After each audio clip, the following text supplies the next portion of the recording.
Hello, everyone, and welcome to the Switch Statement Podcast. It's a podcast for investigations into miscellaneous tech topics. This is episode 3 of The Coming Wave by Mustafa Suleyman.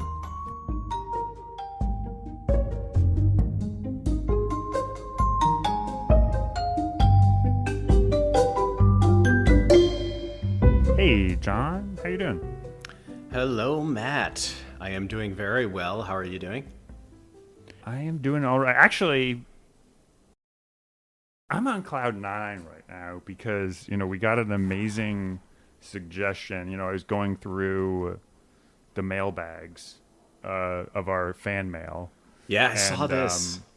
And Alex, I hope you're okay. That's all we're going to say with us saying your name. But he had a fantastic idea, which was that we should do a better job of incorporating the listeners in our book selection process. And so, he said maybe we should do a poll or at least give a heads up a couple, in anticipation of the next book. And I think those are both fantastic ideas. And what we're planning on doing, we don't have a domain or anything like that, but we think we're going to build a little web app where people can go and, we're both coders, like we're just going to vibe code some shitty web app that allows people to go and vote up our candidate books. I love this idea. I love this idea because I feel like we often kind of struggle to pick a book. We're like, oh yeah. And this'll just be more fun for us, I feel, because we might have to do books that we've never heard of that are interesting to us. So it'll be cool. That is the part that I am most excited about, is getting exposed to books that we never would have found otherwise. Yeah. The other thing that's funny, whenever we're picking a book, it's pretty clear that both of us want to spend the absolute minimum possible time we can picking the book, which is ironic given the fact that it will likely affect the next 9 months of our lives. And yeah, so we just arbitrarily pick. Is there a way we can spend 45 seconds picking this book? Because I got shit to do, even though it's going to have major downstream ramifications. Not the least of which is on the listener. So I've always been a fan of democracy. They are just downstream recipients of our oligarchy of two. Our duarchy, is that a thing? Well, it's like an inverse duarchy because they're basically forcing us to do their bidding, which is how a democracy should work. Exactly. Well, I'm just saying, in the system today, it's a duopoly or duarchy instead of a monarchy, and we're gonna open it up to the masses. And now we may have some duumvirate. I don't know. What's that?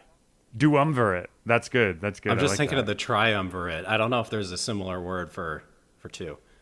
I think we don't have a word for it because it's just a stupid idea to just have two leaders, because what happens when they disagree? It's so strange though, because hasn't there been a few triumvirates? Like there's Augustus, or though maybe you're pointing out the reason why there's never a duumvirate.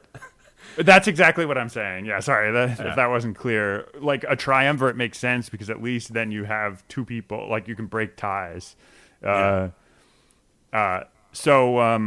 what I was going to say is I think we might have some mechanism to override the will of the people in cases where, maybe My Little Pony Friendship is Magic, the book.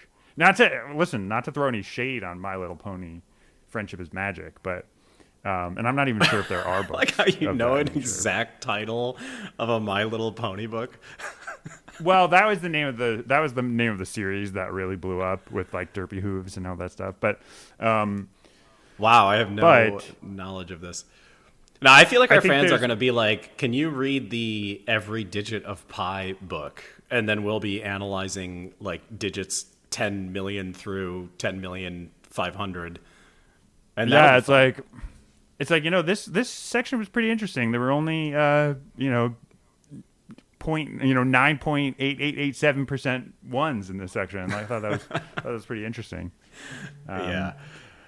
Okay, but anyway, so that's the end of that section. This is the kind of end of the housekeeping section, which we have heretofore never had to do. It's pretty exciting because Yeah. as much as I was joking, this is actually I think literally the first time we've ever had anyone seriously write in.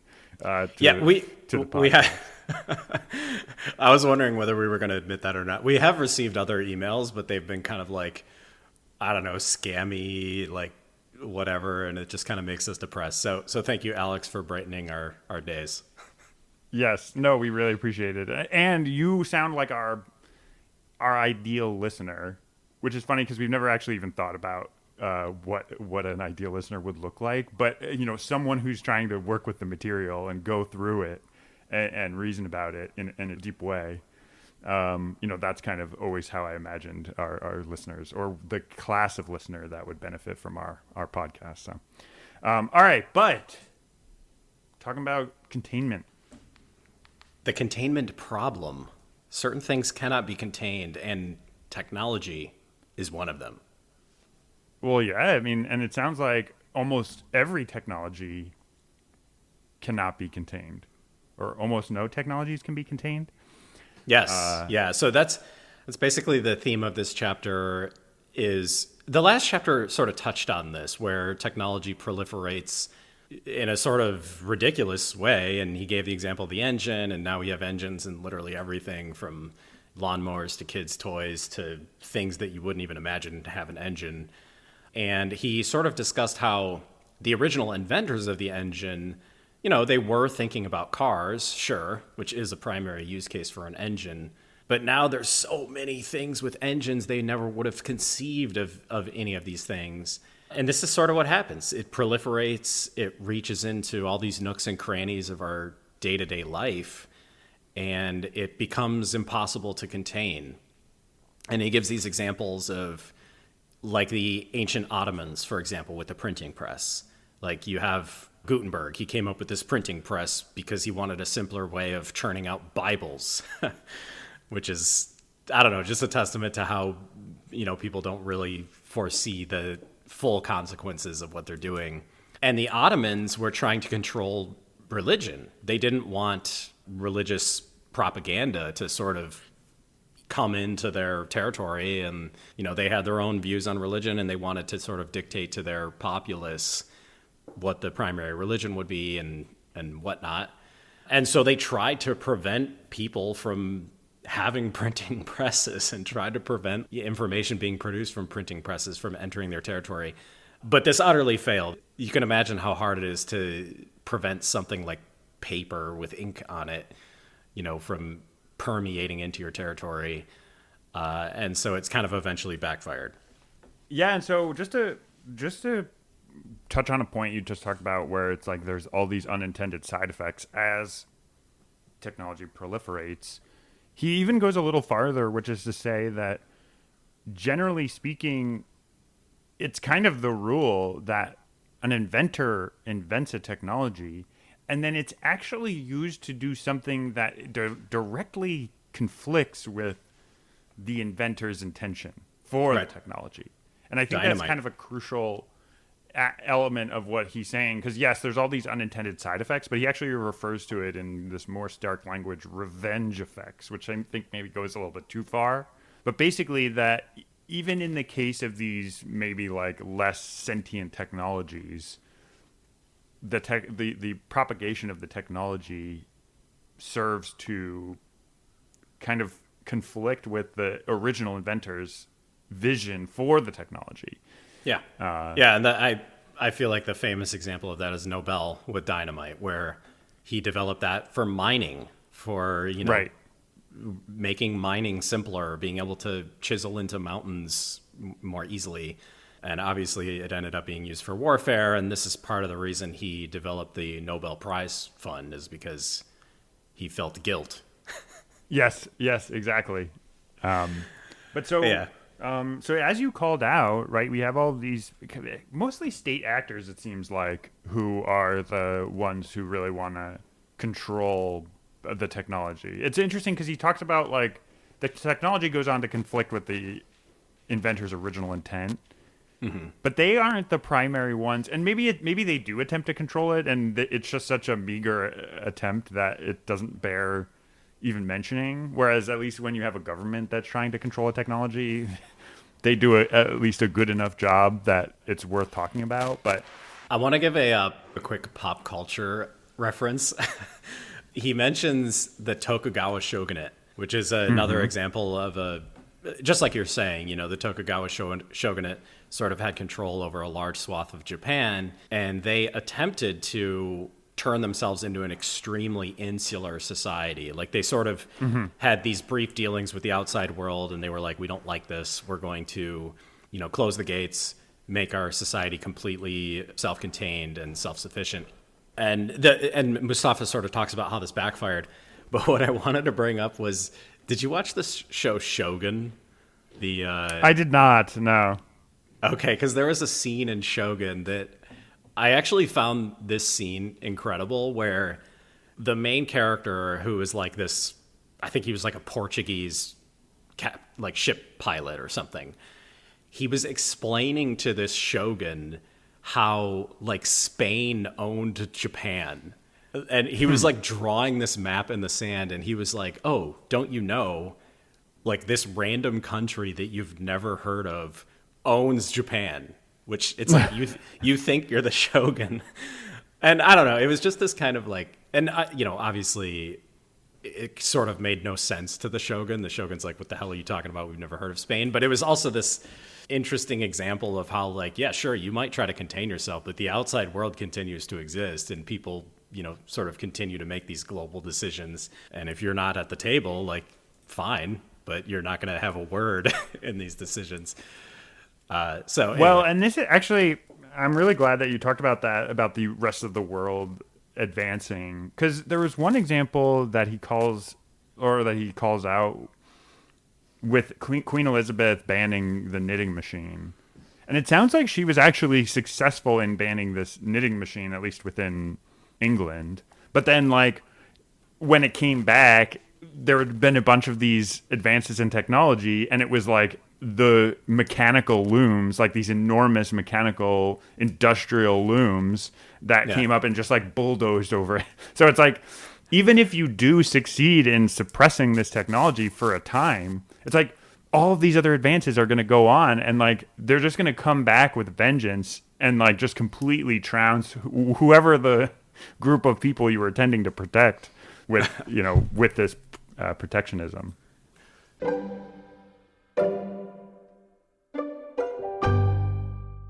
He brings up the one potentially defensible case where the world has, up until now, managed to suppress, I guess, the propagation of a technology, which is nuclear weapons. Yes, yeah. And we're seeing the mechanisms of suppression today with the war in Iran, which, ostensibly... And that kind of dovetails with, and this was obviously before the war in Iran, but like that is part of his central thesis about why this might be the one technology that we're aware of that hasn't propagated. It's just because it's really fucking hard. It's like, It's just enormously difficult to do. And unless you have a wealthy state that can fund the creation of this nuclear technology, you just can't do it. It's just not, it's just not possible. He gives another really thought-provoking example of why it's able to be contained, which is just that the normal market forces don't exist for nuclear tech. Nuclear tech is a civ level, just like you're saying, it's a civ level effort. Like, you require thousands of people, you require, whatever it is, millions of centrifuges spitting uranium to enrich it, and it's just, you require this ridiculous amount of resources, technology, people, but no one wants a nuclear bomb. It's not like ChatGPT, where you open it a million times a day and ask it about like a mole on your eyebrow or something. It's just, no one wants this thing, and what that means is there's no real incentive for people to proliferate it. Like, obviously there's an incentive for nations to have it because it's this deterrent, and you can sort of saber rattle more effectively. But just on the scale of like human society, there's not this like market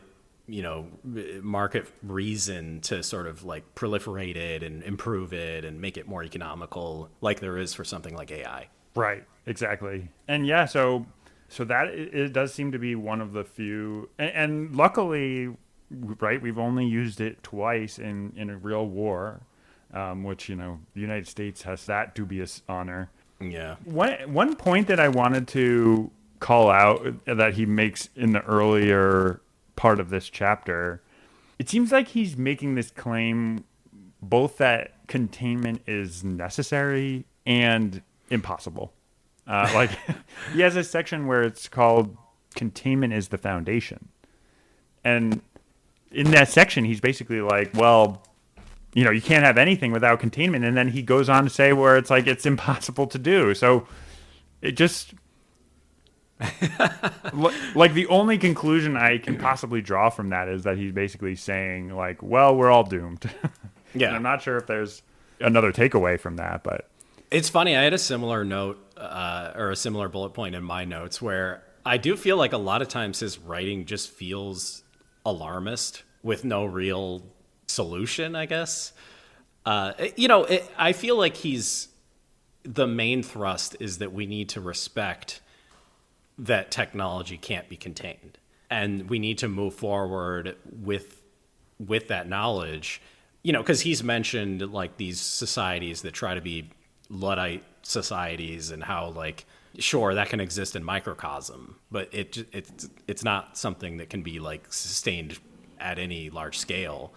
And so it seems as though he's just sort of warning us that like, okay, you might think politicians are going to put laws on these things, but it's just not going to happen. It's not going to work. And so we need a different way of approaching it. And I think that's what he's driving towards. But yeah, it does sometimes come across just like a little alarmist, like sky is falling and there's nothing we can do about it.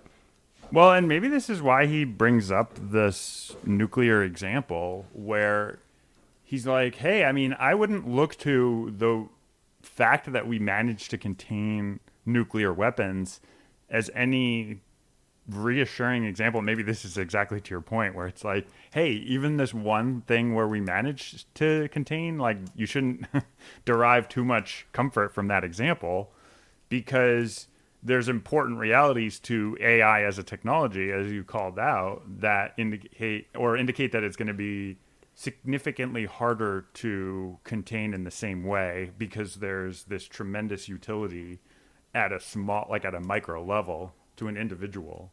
Exactly. Yeah. And I think that's really going to be one of his primary theses is these two technologies, artificial intelligence and synthetic biology, have tremendous human value. Tremendous. And so if the United States, passes some laws to block it, whatever, Singapore will do it. Some other nation will do it. They'll get all the best doctors who, by the way, want to work on these things because that's what they do. They've spent their lives working towards, creating scientific breakthroughs, and so they're going to be interested in these things. Like I work with a bunch of engineers who are interested in working on agentic harnesses, and that's just what we're doing. And sure, we're like obviating our own selves. That's the like only logical conclusion to what we're doing, but we're fascinated by the problem, and it's just not going to stop happening. And so, yeah, I think we need to move forward with the knowledge that market forces are going to cause this to happen regardless of what we think or feel or believe. Yes. Yeah. And I think that's definitely true. I mean, I guess the question is, and he has a quote earlier in this chapter where he's like, are the creators absolved of their responsibility because it was always inevitable? His conclusion is no. And this is another place where it feels like there's these contradictions. Yeah. Because he freely admits like this is something that the original inventor would never been able to stop anyway. But he kind of has to come out with this like on this pretty weak like middle ground of like, well, you should still try. And it's like, yeah, he's almost undermining his own point, It's like when Germany used chlorine gas in World War One. It's like the reason they did that is because they felt there was no other option. And that's how people are going to feel, because they know that the other guy is going to do it. So it's sort of this like zero-sum game arms race. It's a race to the bottom, yeah. Yeah, where it's like if the United States isn't doing it, China's doing it. And China will develop AGI, and then China will rule the world. Not that that's necessarily a bad thing, but the United States isn't going to stand idly by while that happens. Right. So your point is kind of like, he says, and I'm quoting here from the book, decisions technologists and societies make at the source can still shape outcomes. But it almost sounds like there's actually less agency that these technologists and societies have than he's alluding to here. Yeah, to me, there is sort of this inevitability that nations, by utilizing the market forces at their disposal, nations are going to support these technologies as much as possible. And you can see this with, Trump investing a ton of money in Intel, or Trump and Biden both creating very favorable circumstances for chip development in the United States, and new data centers to be created, and sort of like cutting the legal red tape in order for those things to happen. Like the United States wants random Microsoft, Google, and OpenAI engineers to develop these technologies, and so they're creating very favorable circumstances for those companies to hire the best minds and put them to work. I don't know. I think, Mustafa is sort of telling us to tread lightly and treat this tech with humility and responsibility, which I hope people are doing. I mean, that's sort of what I have in the back of my mind. I mean, not that I'm important to this whole thing, but I think hopefully most engineers who work on this stuff feel that way. But It's going to happen. It's going to happen. Okay, well, I don't think I really had any other points. Did you have any other things you wanted to call out in this chapter? I don't think so. Yeah, this is an important chapter because, this is the chapter where we sort of, stuff gets real. It's like, it's coming at you. Yeah. Well, actually, there was one point I'm glad you kind of brought it back to today, because we're actually starting to see the seeds of this resistance. Saying no to technology. It feels like there is this growing movement of resistance to AI. Like you're saying, like what's that? The Pope? Yeah. Pope Leo. Yeah, he threw out that treatise. Yeah, I am of two minds about it, because I'm kind of generally on the side of technology. Like, yes, there's negative effects of technology in the near term and positive in the long term. But I think there's very real concerns that everyone has, college graduates booing these commencement speakers who are like saying deal with it Eric about Schmidt. AI. Yeah, that was hilarious. And I feel so like I feel so conflicted, I guess, about how to feel about those, because at the end of the day, I kind of agree with the speaker, because they're like, they say deal with it. Maybe they could have done it more tactfully, but it's going to happen, and right. Like you were saying. And so, I don't know. It's hard I think it's a hard situation to square. Frankly, honestly, I think Bernie kind of has the right idea. I don't think it's ever going to happen, but he was basically like, all right, we're going to have this AI sovereign wealth fund. And I think the best thing to do is be like, okay, well, we're not just going to allow this incredibly small set of individuals to profit while a bunch of people are put out of work. Like, at the very least, we should be using that money to go back to the people to help them learn a career in the post-AI world looks like. So, yeah. No, and I do think that's actually a really good idea. And I, for one, even being an engineer who's sort of working in this space, I'm super happy there's all this pushback. And I read what the Pope said about AI and how, technology is sort of... I felt like the Pope did a really good job of saying that, technology is a neutral thing, but it can be used for evil purposes or for good purposes. And I feel like, this type of like opposition is not the word I'm looking for, but I can't think of the word I'm looking for. So this type of opposition against a technology, I think, is helpful, because it just makes people think about it more, and sort of when they are making decisions in the day-to-day of like, oh, should the AI be really forceful about how it responds, or should it be more, graceful and sort of nice? And like these day-to-day decisions are so important. And so if someone is constantly barraged by like everyone hating AI, they're going to like treat their day-to-day with more thought and respect. And I think that's a good thing. Yeah. I agree. All right. Well, for real this time, I do not have anything else. And the next chapter is called The Technology of Intelligence. Yes. I look forward to it. All right. See you next time, John. See you next time, Matt.